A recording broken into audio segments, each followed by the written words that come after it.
किसी ने बड़े कमाल की बात कही है कि करेले से कड़वे लोग मुसीबत में काम आ जाते हैं और शक्कर से मीठे लोग अक्सर समय आने पर धोखा दे जाते हैं। बहुत पुराने जमाने की बात है, एक राजा जिसे मूर्तियां बहुत पसंद थी, उसके महल में बहुत सारी मूर्तियां थी और उन मूर्तियों में भी 3 मूर्तियां ऐसी थी जो बहुत दूर से वो लेकर के आया था और उसको जान से भी ज्यादा प्यारी थी।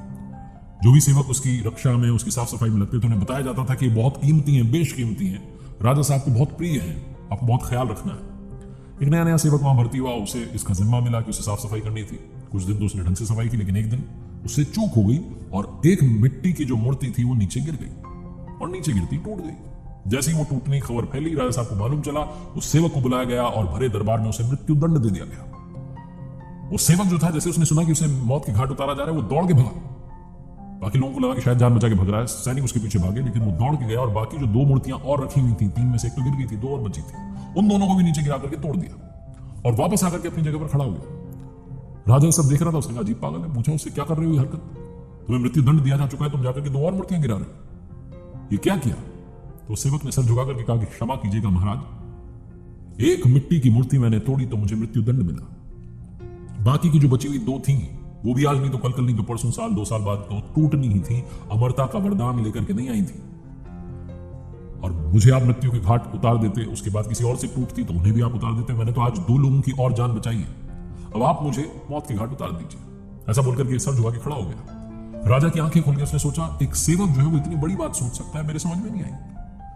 तो राजा ने उससे पूछा कि तुम्हारी आंखों के सामने मृत्यु है, तुम्हारी आंखों के सामने मौत दिख रही है, लेकिन तब भी तुमने दूसरों के हित का सोचा, तुमने 2 लोगों की जान बचाने का सोचा, ऐसा कैसे?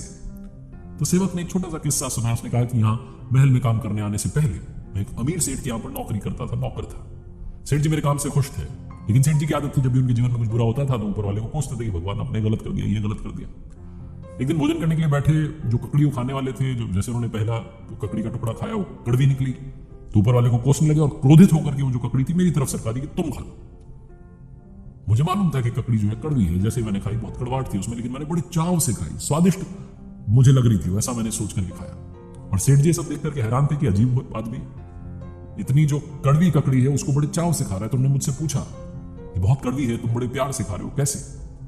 तो मैंने उन्हें कहा कि सेठ जी आप रोजाना मुझे स्वादिष्ट भोजन देते हैं, अगर आज कड़वी ककड़ी भी दे दी तो क्या हो गया, मैंने उसे भी उतने ही प्रेम से खाया। सेठ जी आप भी अपने जीवन में समझिए, प्रभु ने आपको सब दिया है, लेकिन कभी कभी कुछ समस्याएं आ जाती हैं, दुख आ जाता है, तो आप इतने चिढ़ते क्यों हैं? वो रोज तो आपको स्वादिष्ट दे रहा है, कभी अगर कड़वाहट आ भी गई तो नाराज क्यों होते हैं? सेठ जी को भी बात समझ में आ गई थी और मैंने अपने जीवन का मंत्र बना लिया कि हमेशा दूसरों के बारे में सोचना है और ये मान के चलना है कि वो कर रहा है तो कुछ ठीक ही कर रहा होगा। राजा ने जब ये सारी बात सुनी तो सेवक को माफ कर दिया, उसे हमेशा हमेशा के लिए वहां नौकरी मिल गई।